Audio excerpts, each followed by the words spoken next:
अस्सलाम वालेकुम स्टूडेंट्स। आज हम जो टर्मिनोलॉजी करने जा रहे हैं टैक्स की, वो है एपिलिएट ट्रिब्यूनल। एपिलिएट ट्रिब्यूनल जो है वो क्या होता है और उसकी क्या फंक्शंस हैं या उसकी क्या ड्यूटीज़ हैं, वो हम इसमें एक्सप्लेन करेंगे। एपिलिएट ट्रिब्यूनल जो होता है वो इनलैंड रेवेन्यू में सबसे हाईएस्ट अथॉरिटी होती है।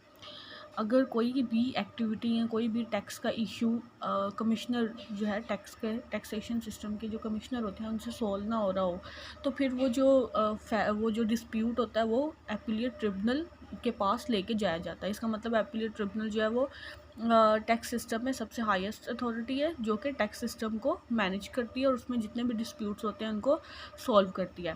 अब यहाँ पे उसने कहा है कि एपिलिएट ट्रिब्यूनल इनलैंड रेवेन्यू जो है वो सेक्शन 130 जो कि ऑर्डिनेंस का सेक्शन है, उसके तहत जो है वो इसकी पोस्ट या इसकी फैसिलिटी को लोकेट किया गया है। इसके बाद जो एक्सप्लेनेशन है उसमें उसकी ड्यूटीज़ बताई गई हैं कि क्या कंडीशन होगी जिस कंडीशन में हमें एपिलिएट ट्रिब्यूनल के पास जाना पड़ेगा।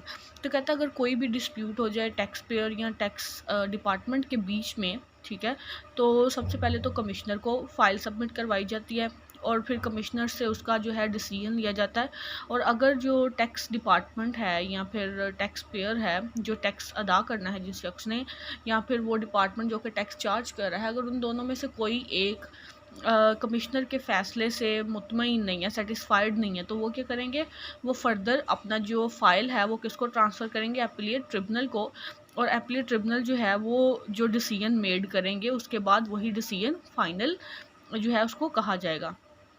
ठीक है, इसका मतलब है कि एपिलेट ट्रिब्यूनल जो भी डिसीजन दे देंगे वो फाइनल होगा और उसके बाद किसी को फर्दर जो है वो अपील नहीं की जा सकती प्रॉब्लम के लिए, तो प्रॉब्लम को रिजॉल्व करने के लिए। तो कहते हैं कि इसके कुछ फीचर्स हैं एपिलेट ट्रिब्यूनल के। तो पहला कहता है कि ये एक हाईएस्ट जुडिशियल अथॉरिटी है टैक्स के जितने भी मैटर्स हैं उसमें। और कहता है इसमें जो मेंबर्स शामिल होते हैं उसमें जुडिशियल और अकाउंट मेंबर्स होते हैं। इसका मतलब कुछ मेंबर्स जो हैं वो जुडिशरी सिस्टम के होते हैं जो कि हमारा लॉज और रेगुलेशंस का सिस्टम है, और कुछ अकाउंट्स के मेंबर होते हैं जो कि पाकिस्तान के जो है अकाउंट्स को के साथ डील करते हैं। तो ये लोग एपिलेट ट्रिब्यूनल में शामिल होते हैं। और इसके बाद कहता है कि ये जितने भी लोग होते हैं, मेंबर्स होते हैं एपिलेट ट्रिब्यूनल में, जो कि डिसीजन करते हैं, वो फेडरल गवर्नमेंट उनको क्या करती है, अपॉइंट करती है। तो इसके अलावा जो सेकंड हम टर्मिनोलॉजी पढ़ने जा रहे हैं अप्रूव्ड ग्रेचुटी फ़ंड की। ठीक है, अप्रूव्ड ग्रेचुटी फ़ंड क्या होता है, ठीक है, और उसकी क्या एसेंशियल्स हैं वो हम पढ़ेंगे। तो इसका भी सेक्शन और सब सेक्शन बताया हुआ है, यहाँ पे क्लियर नहीं है तो मैं आपको जब हम क्लास में फ़िज़िकल क्लासेस होंगी तब मैं आपको बता दूँगी क्लियरली कि ये जो साइड पे सेक्शन और सब सेक्शन लिखा हुआ था वो क्या था। ठीक है, कहता है ग्रेचुटी क्या होती है, एक लंप सम पेमेंट होती है। जब भी कोई शख्स रिटायर्ड होता है अपनी जॉब से, उसको एक लंप सम पेमेंट मिलती है जिसको हम नॉर्मली रिटायरमेंट जो है वो भी कहते हैं कि किसी शख्स को उसकी रिटायरमेंट मिली है। इसका मतलब रिटायरमेंट के टाइम पे जो किसी भी गवर्नमेंट एम्प्लॉय को रिटायरमेंट के टाइम पे जो लंप सम अमाउंट मिलती है उसको ग्रेचुटी जो है अप्रूव्ड ग्रेचुटी फ़ंड कहते हैं। और उसमें अप्रूव्ड ग्रेचुटी फ़ंड में क्या होता है कि जो भी उस ऑर्गेनाइजेशन का या उस फर्म का जो एम्प्लॉयर होता है, एम्प्लॉयर कौन होता है, जो मालिक होता है उस ऑर्गेनाइजेशन का, ठीक है, उस गवर्नमेंट ऑर्गेनाइजेशन का जो भी मालिक या एम्प्लॉयर होता है वो क्या करता है, मंथली कंट्रीब्यूशन करता जाता है एक फ़ंड में जिसको ग्रेचुटी फ़ंड कहते हैं। तो जितनी भी उसकी सर्विस होती हैं उस एम्प्लॉय की, उसके फ़ंड में कंट्रीब्यूशन होती रहती है। जितनी भी वो सर्विसेज देता है, जितने साल या जितनी रिटायरमेंट तक जितनी भी सर्विसेज देता है, उसकी मंथली जो फ़ंड है वो ग्रेचुटी फ़ंड में ट्रांसफ़र होता रहता है। लेकिन जब वो शख्स जो एम्प्लॉय है जो काम कर रहा है वो रिटायर्ड होता है तो उसको लंप सम जो है वो अमाउंट दे दी जाती है ग्रेचुटी फ़ंड। लंप सम का मतलब है इकट्ठा जो है वो अमाउंट दे दी जाती है ग्रेचुटी फ़ंड की, जिसको रिटायरमेंट जो है फ़ंड भी कहते हैं। तो कहता है कि gratuity is a voluntary contribution, मतलब ये टोटली जो है वॉलंटरीली होता है। वॉलंटरीली मतलब अपनी मर्ज़ी से या अपनी विलिंगनेस से जो एम्प्लॉयर होता है वो इस फ़ंड को मेंटेन करता है।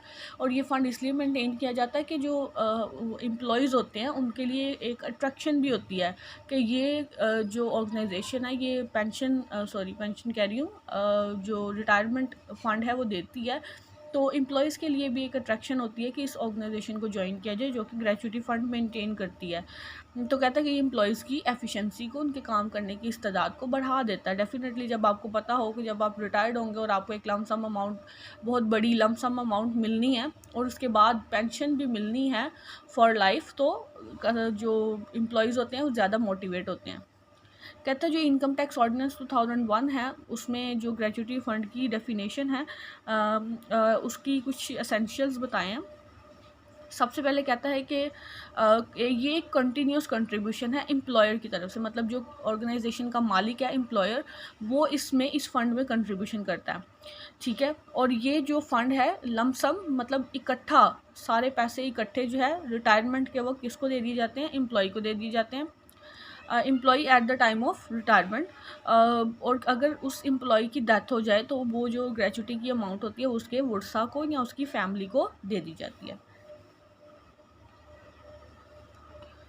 जी, इसका अप्रूव्ड ग्रेचुटी फ़ंड का ही थोड़ा सा उसने नेक्स्ट में कुछ एडिशन की हुई है। कहता है approved under part 3 of 6 schedule.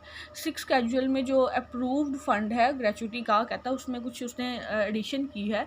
तो कहता है कि जो अप्रूव्ड ग्रेचुटी फ़ंड होता है, ठीक है, is demanded to avail certain benefits attached was approval, ठीक है। कहता है जितने भी ग्रेचुटी फ़ंड होते हैं उनके लिए अप्रूवल रिक्वायर्ड होता है, मतलब उनके लिए परमिशन रिक्वायर्ड होती है, ठीक है। और इसके लिए जो अप्रूवल होती है वो कौन देता है, जो ग्रेचुटी फ़ंड है उसकी अप्रूवल जो है वो कमिश्नर देता है, क्योंकि ये जो ग्रेचुटी फ़ंड की एप्लीकेशन होती है वो कमिश्नर के पास सबमिट करवाई जाती है अप्रूवल के लिए, और कमिश्नर ही उसको अप्रूव करता है। और कहता है कि इसके लिए ज़रूरी है कि जो भी एम्प्लॉयर है उसके 90% एम्प्लॉयज़, ठीक है, वो क्या कर रहे हो, पाकिस्तान में वर्क कर रहे हो। इसका मतलब है वो जो ऑर्गेनाइजेशन है उसकी 90% एम्प्लॉयज़ की जो वर्किंग है वो पाकिस्तान के अंदर ही हो। वो मतलब ऐसी ऑर्गेनाइजेशन ना हो जो कि इंटरनेशनली वर्क कर रही है, ठीक है। मतलब जो नेशनल्स होते हैं किसी भी कंट्री के, उनको अप्रूव ग्रेचुटी फ़ंड दिया जाता है। तो ये 2 एसेंशियल्स थी अप्रूवल की ग्रेचुटी फ़ंड के लिए। और उसके बाद जो नेक्स्ट डेफिनेशन है वो है अप्रूव्ड पेंशन फ़ंड की।